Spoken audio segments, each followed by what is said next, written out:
Magandang araw. Kung ating pag-uusapan ng mga lugar na madalas bisitahin dito sa Claveria, ay hindi mawawala sa listahan ang tinatawag nilang overlooking ng Gaway-Gaway.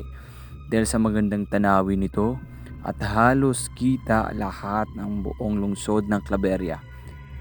At sa kabila ng kagandahan ng lugar, ating tuklasin ang nakakapangilabot na kwento nito. Ito ang overlooking ng Claveria, na kung saan madalas puntahan ng mga tao, mga magkakaibigan at pamilya. Nagpipiknik sila dito at nagkakaroon ng pictorial para sa mga ikakasal. Dahil halos nakikita mo na rin dito yung bulkang Mayon, mga kabundukan, karagatan at nagbeberdihang mga puno. Sa kabila ng magandang tanawin ng lugar, ay meron pala tayong hindi pa alam na nakakapangilabot na kwento.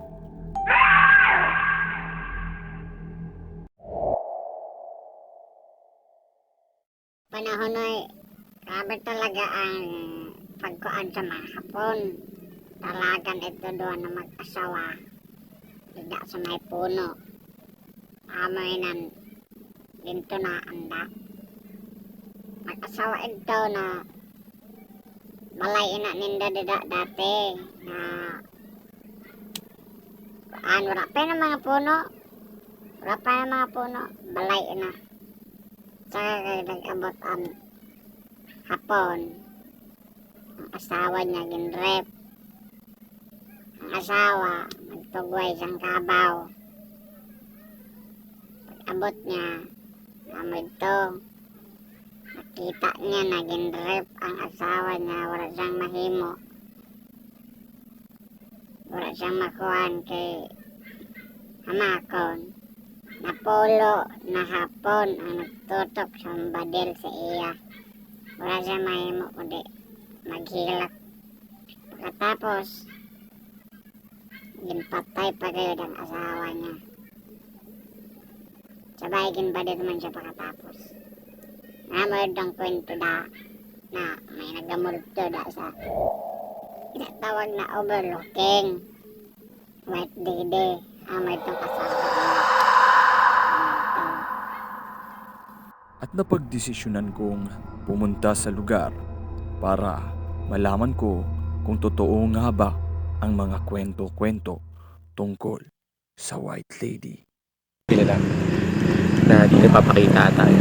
Pero hindi ko pa alam. Ay, puta! Tangina! Tangina pa! Ay, putang ina mo!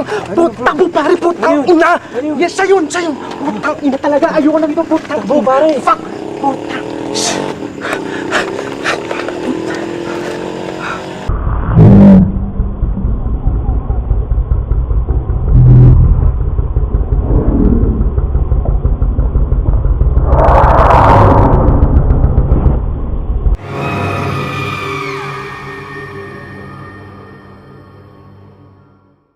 Umalik ako kinaumagahan kung talagang totoo nga ba ang aking nakita. Kung talagang nakakatakot pa talaga dito sa overlooking ng Claveria. So guys, dahil sobrang curious tayo, pinuntahan natin yung overlooking ng Gaway-Gaway. Kung talagang nakakatakot ba talaga siya.